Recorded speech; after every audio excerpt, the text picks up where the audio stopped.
Assalamualaikum warahmatullahi wabarakatuh. Berjumpa kembali bersama saya Tra dalam Basyirah, Bincang Asik Sirah. Bincang sirah ala mak-mak dengan asyik dan santai.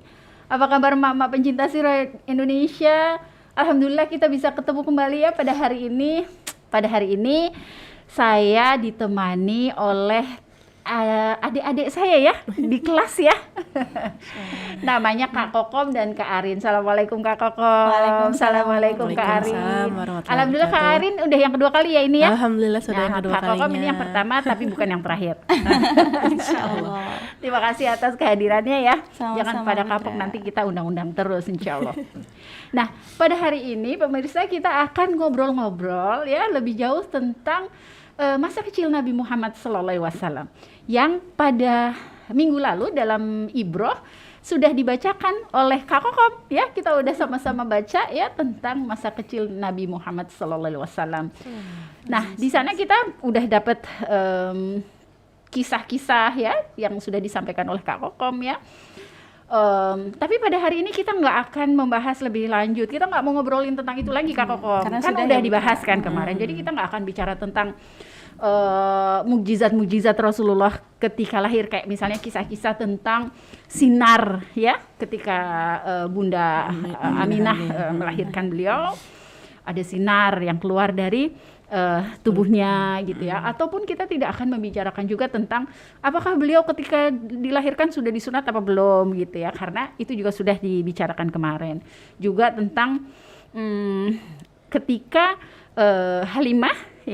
Halimah yang ibu susuan beliau itu datang untuk mengasuh beliau, itu betapa beliau ketika itu kan tidak ada binatang-binatang peliharaannya itu kan pada kurus ya.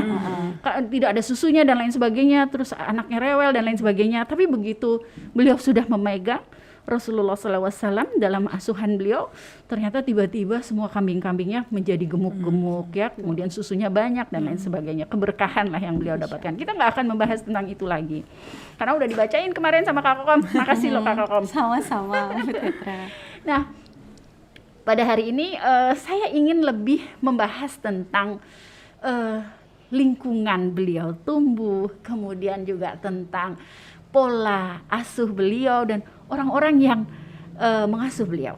Ya, mungkin di situ kita akan mendapatkan ibroh-ibroh atau hikmah-hikmah ya yang mungkin bisa diterima juga oleh mama pencinta sirah di sini ya. Nah, seperti kita ketahui, ketika Rasulullah itu diangkat oleh Allah menjadi rasul gitu, itu kan bukan pada saat itu aja ya. Kita pernah mendengar Ustadz Asep waktu itu mengatakan pada kita bahwa Rasulullah itu direncanakan ya, walaupun memang Rasulullah sendiri tidak tahu bahwa beliau itu direncanakan, sama sekali tidak tahu, tapi jauh-jauh hari itu udah ada dalam rencana Allah, sudah disiapkan. Nah karena rencana yang seperti itu ya otomatis Allah selalu menjaga beliau kan. Beliau itu selalu dalam perlindungan dan penjagaan beliau. Kan dari nah disinilah yang kita akan membahas lebih lanjut ya. Oke, kita mulai dari kelahiran beliau. Siapa yang ingat kapan beliau lahir? 12 apa? Rabiul Awal. Tahun Gajah. Itu udah sangat masyhur ya. Bahwa beliau lahir 12 Rabiul Awal tahun Gajah. Alhamdulillah. Kemudian kan beliau ketika itu sudah tidak ada ayahnya ya, Sudah sehingga perwakilan sosok ayah itu digantikan oleh kakeknya ya, Abdul Muthalib. Dan termasuk juga pemberian nama kan, pemberian nama juga diberikan oleh Abdul Muthalib. Iya, betul Putra, yang memberi nama Nabi Muhammad itu adalah kakeknya, yaitu Abdul Muthalib. Tapi Nabi Muhammad sendiri itu sebenarnya memiliki 2 nama. Itu juga ada dalam hadis ya, nama saya Muhammad, nama saya dan nama saya juga Ahmad. Jadi Nabi Muhammad namanya Muhammad dan juga Ahmad. Pada saat itu nama Muhammad sendiri itu walaupun tidak umum, tapi sudah ada beberapa orang yang memiliki nama Muhammad. Tetapi nama Ahmad hanya beliau saja yang memiliki nama itu. Nama Ahmad itu. Nah, ada di Al-Quran juga ya kan? Ya betul, ada tentang nama Ahmad itu ternyata ada di dalam Al-Quran disebutkan. Surat As-Saff ya? Surat As-Saff ayat 6. Kita baca. Oh iya, coba. Silakan Kakak Ada hafal nggak? Saya baca aja. Oke, Bunda. baca. Boleh. Surat As-Saff ayat 6. A'udzu billahi minasyaitonir rajim. Wa idz qala Isa bin Maryam ya bani Israil inni rasulullahi ilaikum musaddiqan lima baina yadayya minat Taurah wa mubasysyiran bi rasul ya'ti min ba'di ismuhu Ahmad. Falamma ja'ahum bil bayyinati qalu hadza sihrun mubin. Yang artinya, dan ingatlah ketika Isa putra Maryam berkata, wahai Bani Israel, sesungguhnya aku utusan Allah kepadamu yang membenarkan kitab yang turun sebelumku, yaitu Taurat, dan memberi kabar gembira dengan seorang Rasul yang akan datang setelahku yang namanya Ahmad. Merinding saya. Namun ketika Rasul itu datang kepada mereka dengan membawa bukti-bukti yang nyata, mereka berkata, ini adalah sihir yang nyata. Masya Allah. Tipikal kan Bani Israel. Padahal Allah sudah jelas-jelas ya menyampaikan kepada mereka, dan itu lewat Nabi Isa loh. Ya it means kan udah Sudah Ada di ratusan tahun sebelumnya ya Bu ya. Rasulullah lahir gitu, udah diberi nama Ahmad itu udah keluar gitu. Jadi ya itu penjagaan, salah satu penjagaan Allah ya. Penjagaan pertama yang dilakukan oleh Allah adalah keyakinan bahwa beliau itu Rasul.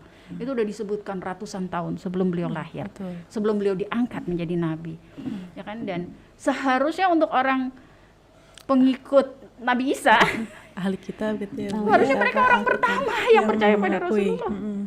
Soalnya kan nama Ahmad karena hanya satu, nggak bisa diragukan lagi ya Bu ya, nggak bisa Ahmad yang mana. Iya. Kalau Muhammad mungkin masih Muhammad yang mana. Kalau ini ya hanya satu itu beliau. Betul, gitu ya Bu ya. Jadi Masya Allah. ya kalau misalnya ada orang-orang orientalis lah misalnya gitu loh, kan dalam Al-Quran disebutkan yang Nabi setelah Nabi Isa adalah Ahmad gitu, bukan Muhammad loh. Jangan salah. Nabi Muhammad itu namanya Ahmad juga. Memang orang Arab tuh ya biasa ya Bu, namanya lebih dari satu. Masya Allah. Tuh. Itu baru nama, penjagaan yang udah Allah lakukan berikan ya dari segi nama. Tentunya penjagaan itu lebih banyak lagi ya kan. Betul sekali Putra. Dan itu sebenarnya tuh sudah Allah janjikan kepada Nabi Muhammad, dan itu sudah termaktub di dalam Al-Quran. Semuanya juga pasti tahu ayat ini. Alam yajidka yatiman fa'awa, Ad-Duha ayat 6. Yang artinya adalah, bukankah kudapati kau seorang yatim, lalu dia melindungimu. Dan kata dia di sini itu kan adalah Allah ya Putra ya, dan melindungimu, fa'awa, iwa, perlindungan gitu. Jadi walaupun Rasulullah itu yatim piatu, tidak punya ayah, tidak punya ibu, tapi Allah mewakilkan perlindungan itu kepada orang-orang yang ada di perlindungan, sekitarnya. penjagaan, Betul. Semuanya Perhatian, beliau kasih dapat. itu udah disebutkan dalam Iya, Al-Quran. betul gitu. sekali. Diwakilkan oleh kakeknya, Nggak punya bapak, iya, nggak dikasih punya kakek. Lalu paman-pamannya sangat sayang Setelah nggak semuanya. ada kakek, paman-pamannya. Bahkan Abu Lahab dulu sayang sekali ya Putra Iya, ya. benar-benar. Kemudian oleh ibu-ibu susuannya gitu. Kemudian alam pun, dan yang ditambah lagi Rasulullah kan anak tunggal, yatim tunggal pula. Tapi Allah anugerahkan beliau itu adalah saudara susuan yang banyak. Ada seperti, Jadi temennya banyak lah ya, saudara-saudaranya banyak. iya gitu. betul. Jadi walaupun Rasulullah itu seorang yatim piatu, Nggak dari pernah kecil merasa nggak- kesepian. Iya, tidak pernah merasa kehilangan kasih sayang ataupun perlindungan. Dan saudara sesusuannya itu juga yang bukan sembarang orang gitu ya Bu ya, seperti Hamzah bin Abdul Muthalib yang Hamzah itu juga pamannya. kan? Iya, dan Pamannya itu iya, sama ternyata saudara satu susuan ya. Karena memang beda umurnya tipis ya Bu ya. Hamzah itu kan begitu membela Rasul waktu beliau masuk Islam itu kan karena membela Rasul ya Bu ya, Masya Allah. Nah ini salah satu hikmahnya Allah memberikan saudara sesusuan yang banyak kan, seperti halnya ya namanya kakak-kakak kita atau adik-adik kita kan pasti saling tolong menolong, saling Jaga. bantu-membantu, saling melindungi ya. Nah begitu Rasulullah itu anak yatim ya Allah hadiahkanlah saudara-saudara sesusuan yang banyak, yang kemudian hari juga mereka-mereka itu yang melindungi Rasulullah. Bagaimana, ingat nggak cerita bagaimana Hamzah masuk Islam itu kan karena Membela beliau kesel Rasul. banget Rasulullah kok digituin gitu ya. gitu loh, kan karena beliau sayang gitu, ingin melindungi Rasulullah gitu. Dan juga sahabat Abu Salamah itu juga Iya. saudara susuan Rasul ya. Iya. Masya Allah.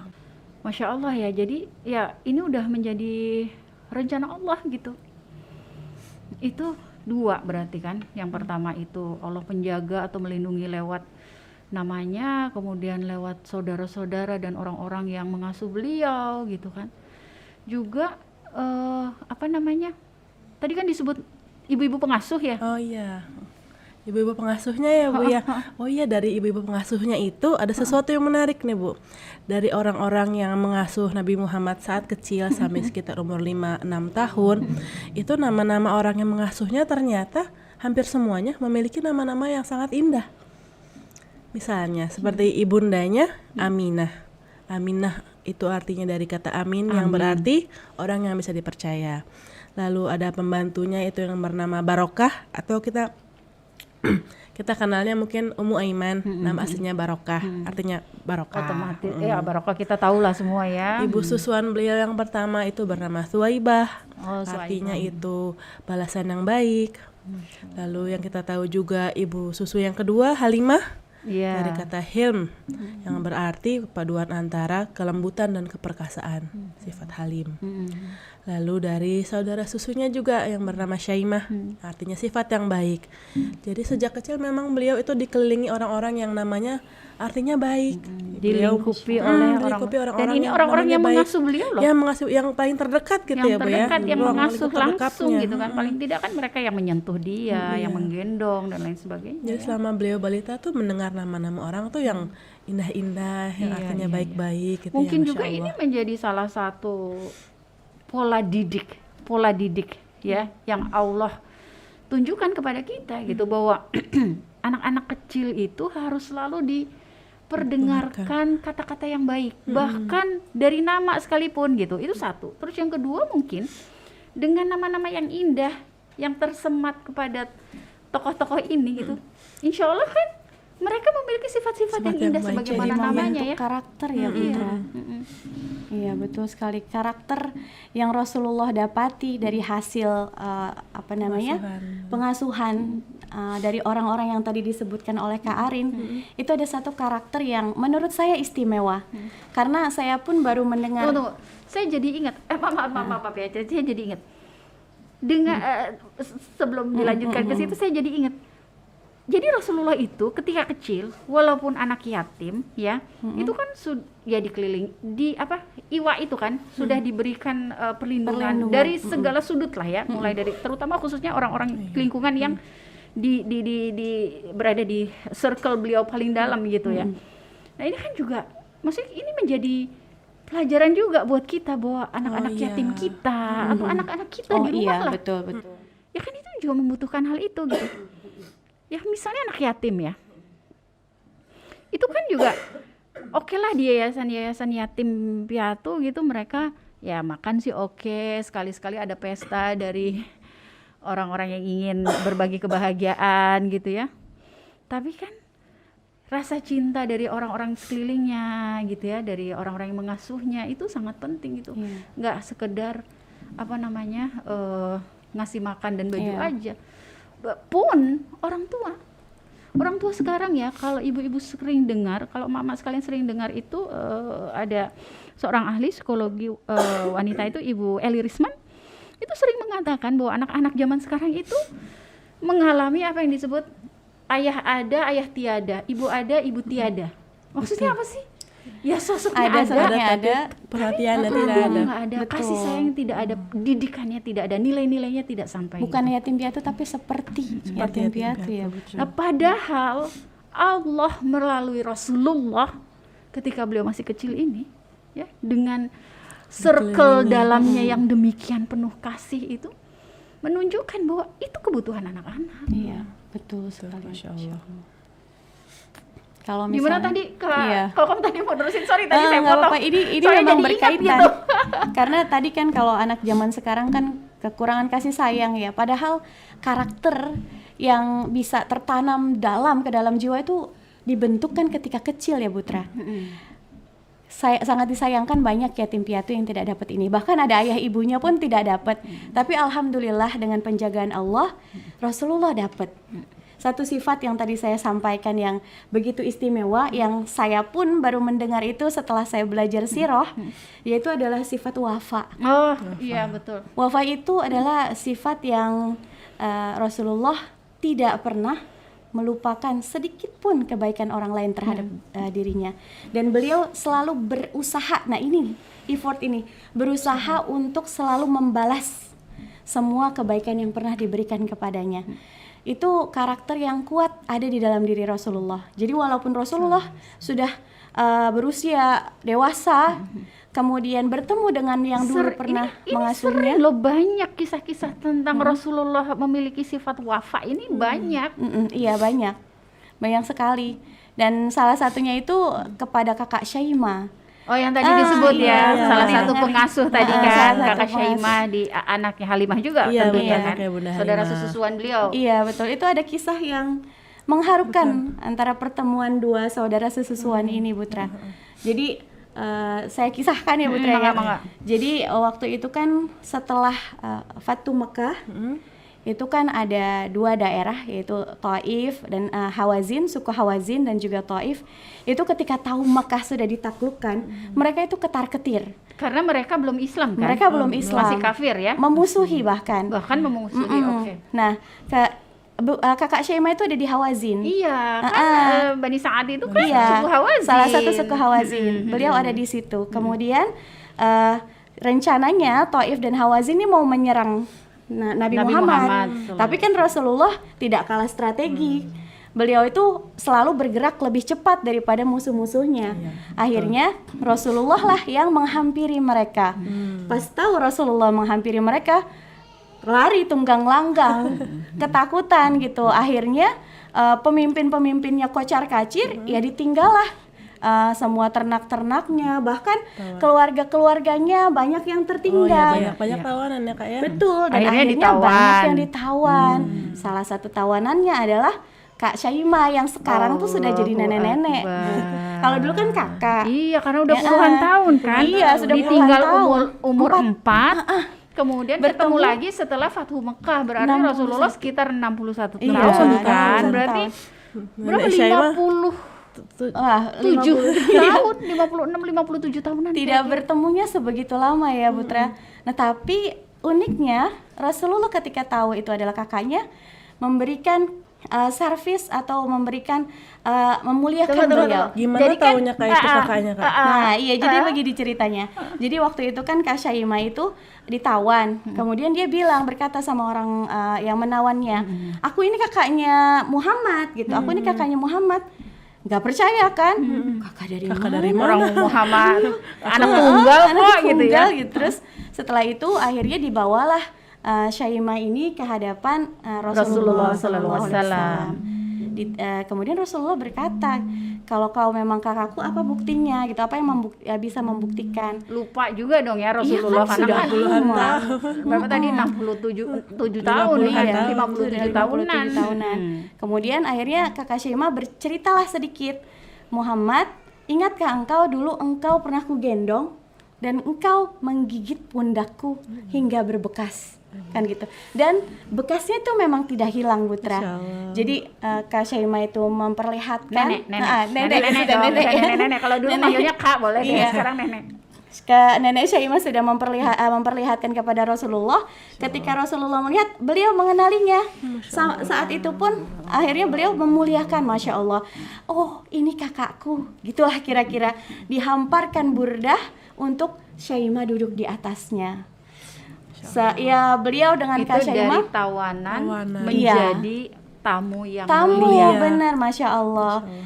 Beliau nostalgialah dengan Kak Syaimah gitu. Nah, setelah berbicara ngobrol panjang, Rasulullah menawarkan, "Kak, mau nggak tinggal sama aku aja, kira-kira begitu gitu kan, walaupun udah jadi nenek-nenek masih kakaknya Rasulullah ya Dan Putra. juga kan udah nenek-nenek, kasihan Iya, lah gitu ya. Kalau di sini kan bisa iya. dirawat oleh beliau Betul, gitu kan. betul gitu. Tapi kan ya Bunda kakak Syaimah itu kan Nenek. nenek nenek Syaimah itu kan suku nomaden gitu. Memang sudah terbiasa dari kecil hidupnya itu nomaden, Ya berpindah-pindah. karena suku Hawazin Hawazin. itu kan memang Badiah, Badui mereka Badui, itu kan, iya, yang betul. memang Pindah berpindah-pindah Iya, tergantung. akhirnya Kak Syaimah bilang, nenek Syaimah bilang mau pulang kampung saja gitu. Terus Rasulullah berkata sama Kak Syaimah, katakan apa yang kau butuhkan, akan kupenuhi semuanya. Masya Allah. Jadi akhirnya Syaimah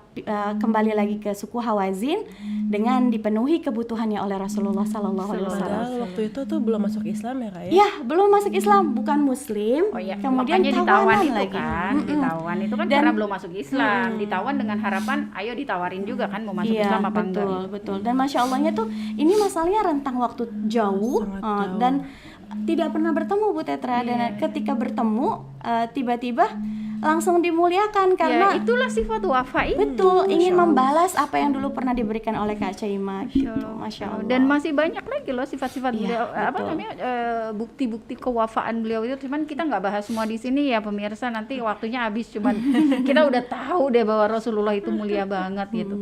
Nah ini salah satu aja sifat wafa beliau ya. Masya Allah ya.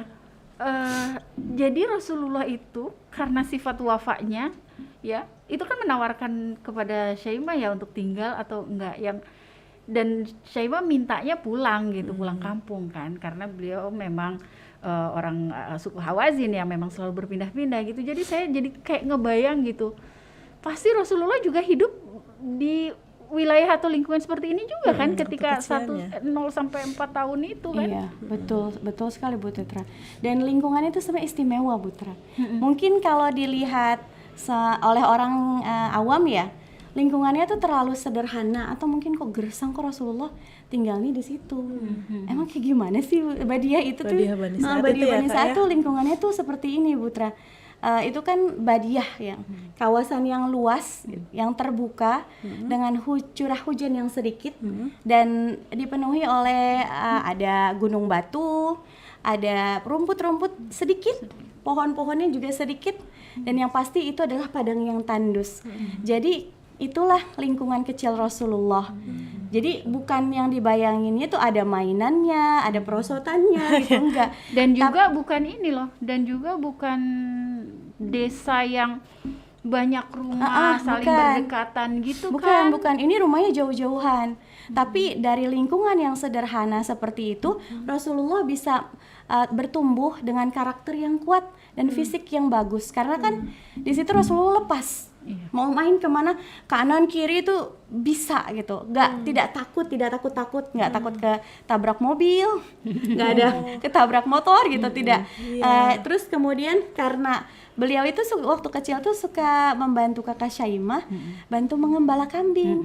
Jadi beliau nggak takut sama binatang, kerjanya lari-larian. Di alam bebas gitu ya Kak ya? Di alam bebas. Oh iya Kak, saya pernah baca itu apa disebutkan oleh Imam Al-Ghazali Oh iya, betul. tentang anak-anak yang hidup di pedesaan dengan keindahan alam, udara yang masih bersih, pancaran sinar matahari yang cukup. Itu anak-anak itu tumbuh menjadi jiwanya lebih bersih, fisik dan mentalnya lebih sempurna, dan juga naluri dan perasaannya lebih peka.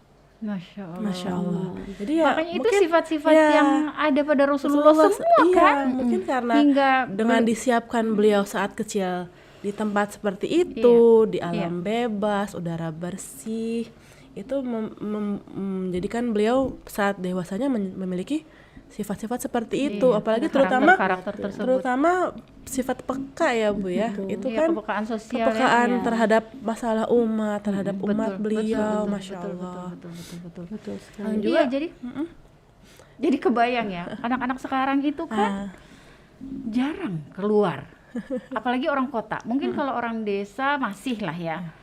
Ya kita berharap banyak nih, semoga mereka menjadi penerus-penerus yang memiliki karakter seperti Nabi Muhammad, karena mereka memiliki fasilitas alam yang hampir sama-sama beliau ya. Udara yang segar, matahari yang terik banyak gitu ya. Cuman yang menjadi concern saya itu kemudian gimana dengan anak-anak kota, anak-anak zaman sekarang gitu, yang sama ibunya masih kecil aja gitu supaya nggak rewel dikasih HP. Ya kemudian nanti ibunya nge-zoom atau ibunya ngapain, anaknya udah kasih HP di kamar. Jarang sekali dibawa keluar gitu. Ya kan makanya mungkin sekarang banyak timbul apa itu? Mental yang mental health Butuh mental health issue, butuh butuh healing, healing. Jadi pas kecil tuh mungkin Rasulullah healing tiap hari gitu ya. Karena ya kalau istilah kita healing tiap hari, Healing kalau tiap beliau hari. mah ya this is my life gitu. Ya mungkin juga karena terkungkungnya anak-anak saat kecil di rumah-rumah itu, jadi ya fisiknya ngedrop, gampang sakit, nggak dapat udara yang segar, berpolusi di luar, lalu mentalnya juga jadinya depresi karena nggak bebas gitu jiwanya. Emang nalurinya anak kecil tuh kalau ngeliat lapangan luas tuh kan pengen bergerak Lari-lari. bebas ya, Apalagi Bu, ya. baru belajar jalan kan, Iya. umur 1 tahun udah bisa jalan kan, mereka ibarat kita kalau misalnya baru belajar naik motor, bawaannya kan bawa kenceng aja ya. Nah anak-anak kecil juga gitu, Iya, baru belajar jalan bawaannya kenceng fitrahnya juga lah, seperti itu ya, Bu. aja gitu.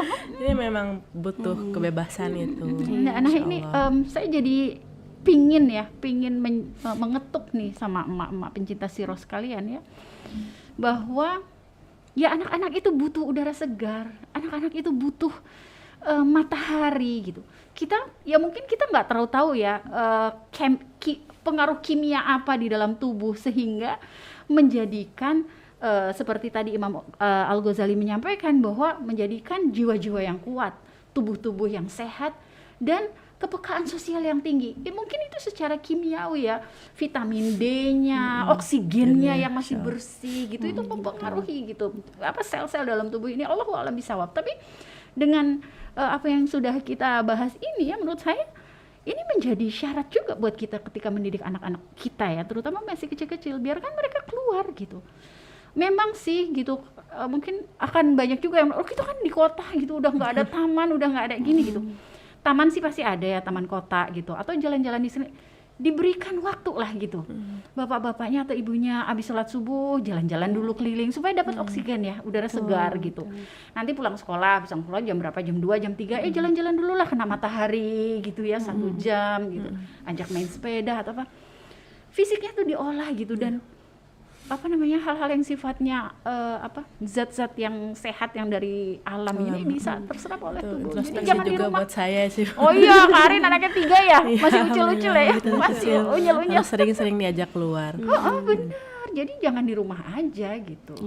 Nah ini ya insya Allah dengan mereka terekspos banyak udara segar dan lain sebagainya, itu akan menjadikan mereka pribadi-pribadi yang kuat. Kita nih sering kan kita dengar ya, anak-anak itu depresi, anak-anak sekarang depresi itu sering banget.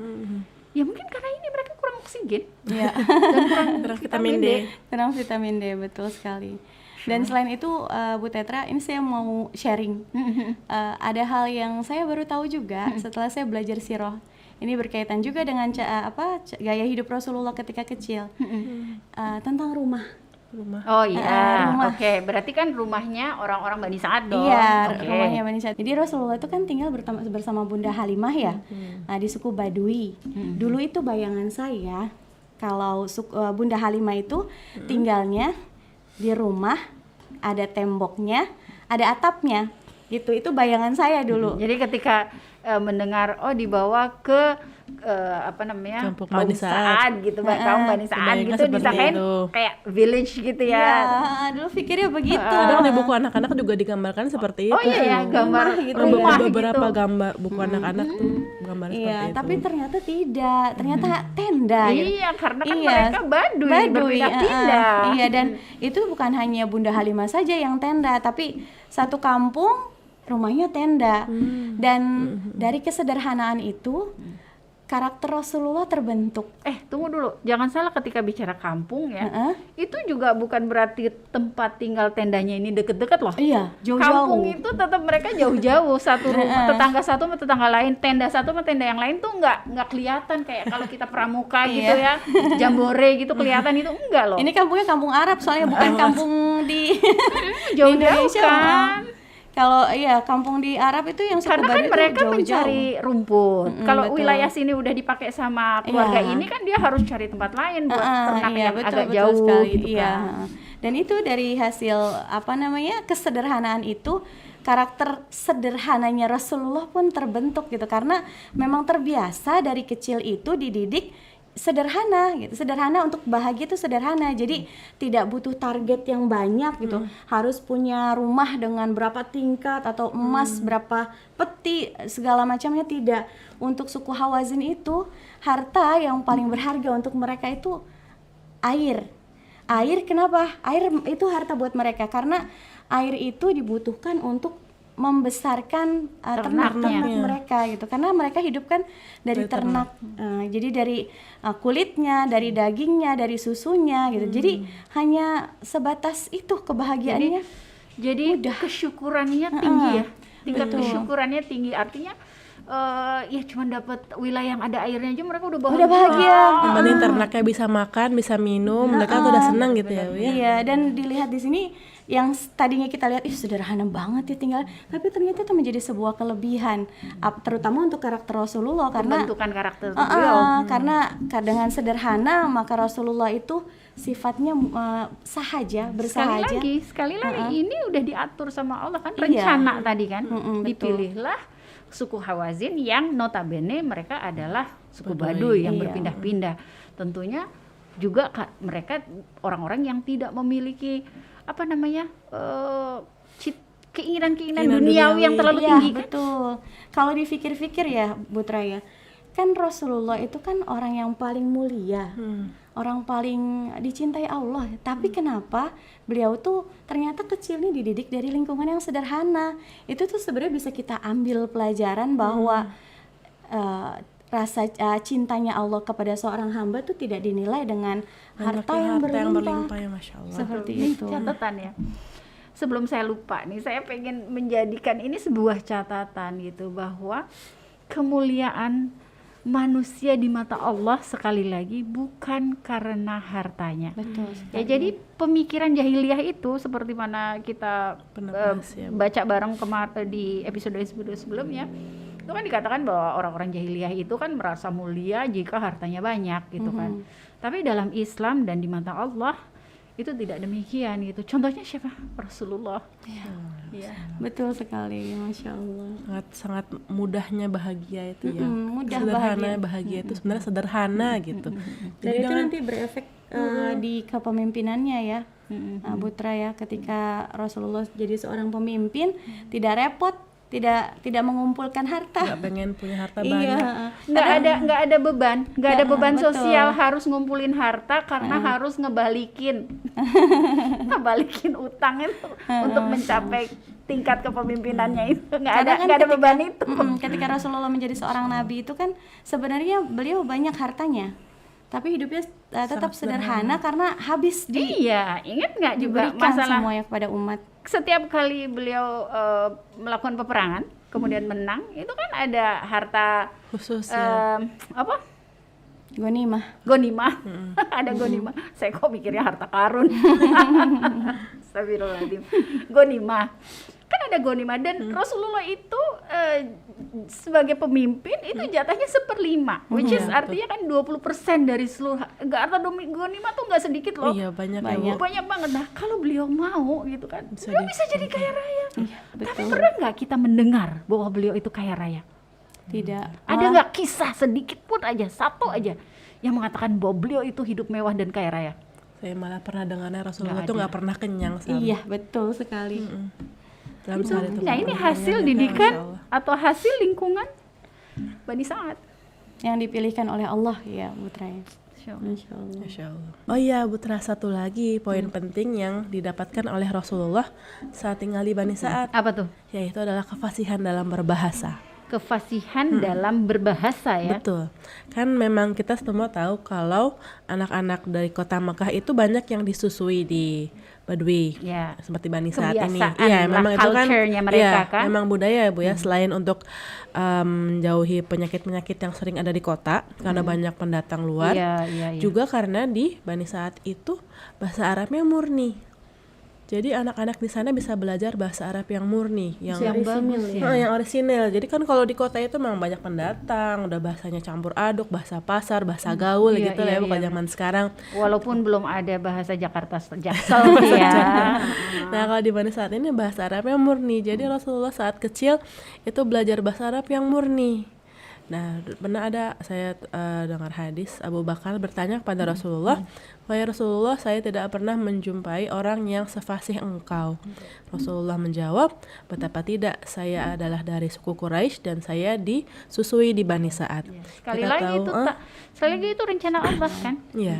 Beliau dilahirkan dari suku Quraisy yang merupakan bahasanya kan bahasa tertinggi dalam Iya, Al-Qur'an. standar Quran Standar itu Quran kan Al-Qur'an. bahasa Terus Quraisy. ditakdirkan untuk diasuh oleh Bani Sa'ad. Hawazin Bani Sa'ad yang terkenal murni ya, bahasanya kan. Dan juga mengenai kemampuan bahasa Rasulullah. Jadi kemampuan bahasa Rasulullah ini sangat tinggi ya. Saya pernah baca di Zadul Ma'ad oleh Ibnu Qayyim itu bahwa Rasulullah sangatlah orang yang sangat fasih. Tutur katanya santun, makna ucapannya mengalir, dan perkataan beliau begitu indah, merasuk ke dalam hati, menyentuh jiwa. Bahkan musuh-musuh beliau pun mengakui hal itu. Musuh ya Putra ya. Musuh ya Bu ya. Biasanya kan musuh kan nggak mau ngakuin kehebatan musuhnya gitu ya. Jadi musuhnya kan Malah kadang-kadang dijelek-jelekin ya. Iya betul. Tapi Ini memang nggak nggak bisa ya. disangkal Nggak bisa kalau beliau tuh disangkal. sangat fasih dalam berbahasa. Ini loh, ini kayak gini-gini nih yang harus kita ungkap ya tentang Rasulullah ya. Bagaimana musuh-musuh beliau itu begitu menghargai beliau gitu ya. Takutnya tuh takut karena penghargaan, bukan takut karena wah beliau jahat apa enggak, karena justru beliau itu saking mulianya gitu. Ya Nggak kan bisa ini yang dijelekkan sering gitu ya. sering Betul tidak sekali. terungkap kan. Dan itu terlihat dari tutur katanya gitu. Tutur kata beliau ya betul Bu. Ya tutur kata ketika beliau sebagai seorang pendidik lah ya, kan beliau harus menyampaikan apa yang disampaikan oleh Allah kembali kepada umat manusia ya.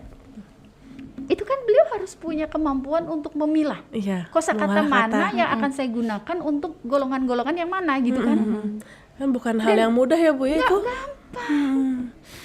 Gak gampang. Kita aja bikin podcast ini mikir-mikir nih target pendengar kita siapa nih. Kita harus menyesuaikan bahasa kita kan gitu loh. Nggak gampang gitu. Dan beliau mah, tapi bagi beliau tuh udah normal aja gitu ya. Kayak seperti dalam hadis-hadis beliau itu kan biasanya jawaban beliau tuh pendek-pendek ya Bu, tapi ngenanya itu Masya Allah. Ngena Pendek, dan dalam. penuh dalam, arti ya. ya, dalam penuh arti Dan gitu. mudah Kalau- dimengerti. kalau Betul. Mudah Kalau dimengerti. saya nggak, kalau misalnya beliau itu menjelaskan tentang agama Islam, wahyu dan hadis-hadis beliau itu berbelit-belit, saya sih nggak yakin kita sekarang bisa ada di sini. betul. Terlalu sulit bagi kita untuk memahaminya memahaminya. betul. Tapi ini beliau enggak. Jadi kan hadis-hadis itu kan emang untuk menjelaskan ya, mengejawantahkan apa yang ada dalam Al-Qur'an kan. Dan ketika beliau berusaha untuk mengajarkan gitu ya harus menggunakan bahasa yang mudah kita pahami. Iya. dong. Kalau enggak gimana kita bisa mampu Betul. memahami dan kemudian beriman. Dan hadis-hadis Rasulullah itu pendek tapi dalam ya Putra. Iya. Dalam Masya itu. Allah. Insya Allah. Aduh, pembicaraan kita ya Allah. Dalam ya Bu. Saya jadi banyak mikir. Tapi terutama ya makin terbuka ya gitu kalau kita mau memahami ini aja ya atau berusaha menyelami ini kita bisa tahu betapa ya Rasulullah itu memang patut kita banggakan, patut kita puja gitu karena beliau itu demikian mulianya, demikian hebatnya yang memang sudah dijaga dan diatur oleh Allah sedemikian rupa gitu. Jadi jangan sampai lah gitu ada misalnya orang-orang Islam bikin jokes-jokes tentang beliau gitu. Dan terus kita nggak boleh sakit hati, itu kan juga Gak mungkin ya Bu. janganlah gitu. Aduh ya Allah. Ya, makasih banget loh Kak Kokom sama Kak Ari. Sama-sama, Bu. Masya Allah. Emak-emak muda yang hebat ya. Mudah-mudahan apa yang dipahami oleh beliau-beliau berdua ini bisa tersampaikan buat emak-emak sekalian dan bisa menjadi inspirasi buat emak-emak sekalian dalam ya khususan pada acara hari ini kita membicarakan masa kecil Rasulullah tapi lebih menjurus ke pola didik ya yang Allah tetapkan buat beliau melalui orang-orang sekitar beliau dan lingkungan-lingkungan yang beliau hidup di dalamnya ya. Jadi kalau boleh saya ulangi ya, yang pertama bahwa Nabi Muhammad menjadi nabi dan rasul itu memang sudah direncanakan oleh Allah. Jauh-jauh bahkan ribuan tahun. Ketika itu masih zaman Nabi Isa. Bagaimana Nabi Isa itu menyampaikan bahwa akan ada penerusku ya yang bernama Ahmad. Dan Allah menjaga ya. Sekarang kalau bayangin ya, Nabi Isa kan udah menyebut nama Ahmad, tapi kok nggak ada yang make sih? Iya, betul. Kok nggak ada yang make gitu? Kok yang make itu baru Nabi Muhammad gitu kan? Dijaga ya Ya berarti berarti ya. kan dijaga tuh. Supaya apa? Supaya nggak ada keraguan, nggak ada lagi orang yang boleh ngeyel deh gitu. Bahwa Ahmad atau Muhammad ini adalah nabi gitu, penerus Nabi Isa. Satu. Insya Allah.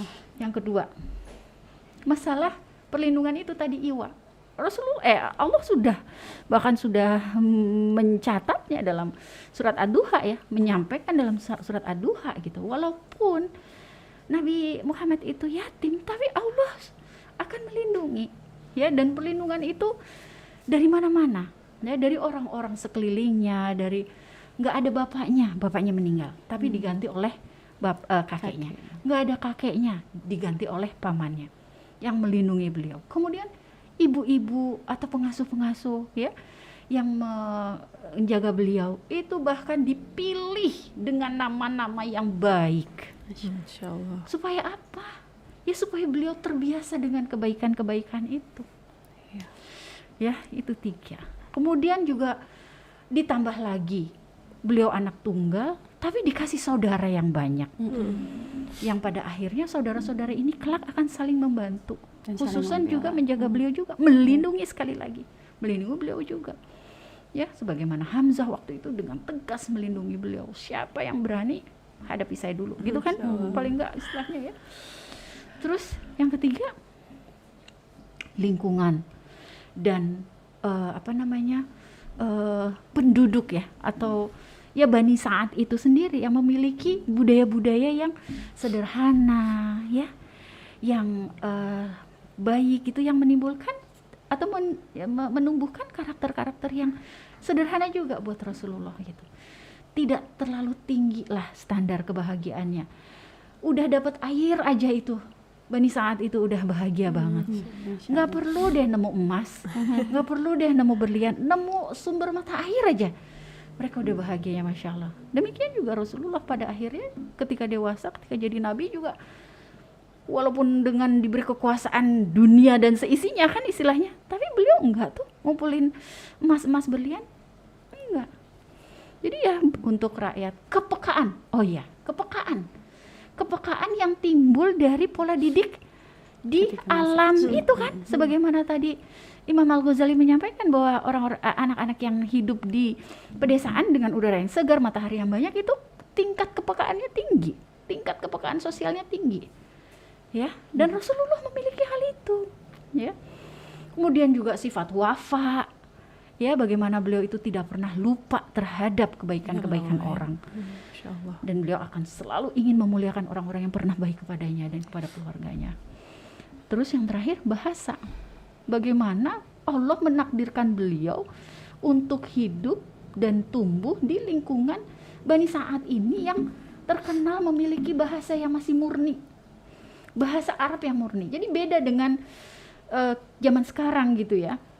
Atau mungkin zaman sekarang juga seperti itu sih ya. Kalau di desa-desa kan mungkin bahasanya masih bahasa bagus gitu ya. Bukan yang dicampur-campur macam bahasa Jaksel gitu kan gitu. Benar-benar masih bahasa murni. Ya itu sama. Dan Rasulullah mendapatkan bahasa yang murni di situ. Kemudian juga karena tumbuh di lingkungan orang-orang Baduy ya, bahasa beliau menjadi efektif. Ya, ketika menyampaikan risalah-risalah yang Allah turunkan kepada umat Islam dengan bahasa-bahasa yang efektif, sehingga ya akhirnya bisa sampai kepada kita memahaminya dengan baik dan benar. Insya Allah. Jadi banyak sekali ya ketika kita belajar sirah itu, ilmu-ilmu yang bisa kita dapatkan ini bisa menjadi sumber ilmu buat kita mendidik anak-anak. Betul sekali. Kan? Bagaimana kita harus membiasakan mereka di lingkungan yang baik dengan selalu menggaung-gaungkan kata-kata yang baik. Bagaimana mereka harus terekspos dengan udara yang segar, dengan matahari yang banyak, ya. Bagaimana mereka harus memiliki banyak orang-orang melindungi beliau, ya baik dari baik yang seumur maupun yang lebih tua gitu ya. Jadi ibu-ibu, emak-emak pencinta sirah yang saya sayangi, mudah-mudahan bisa mendapatkan ibrah dari obrolan kita ya. Obrolan kita ini ibu-ibu muda loh, mak-mak muda, tapi masya Allah sudah mantap ilmunya. Masih jauh Bu. Masih banyak yang harus dipelajari. Ya makasih banyak. Insya Allah kapan-kapan kita ngobrol lagi ya untuk tema yang lain. Insya Allah. Ya. Demikianlah mama pencinta sirah.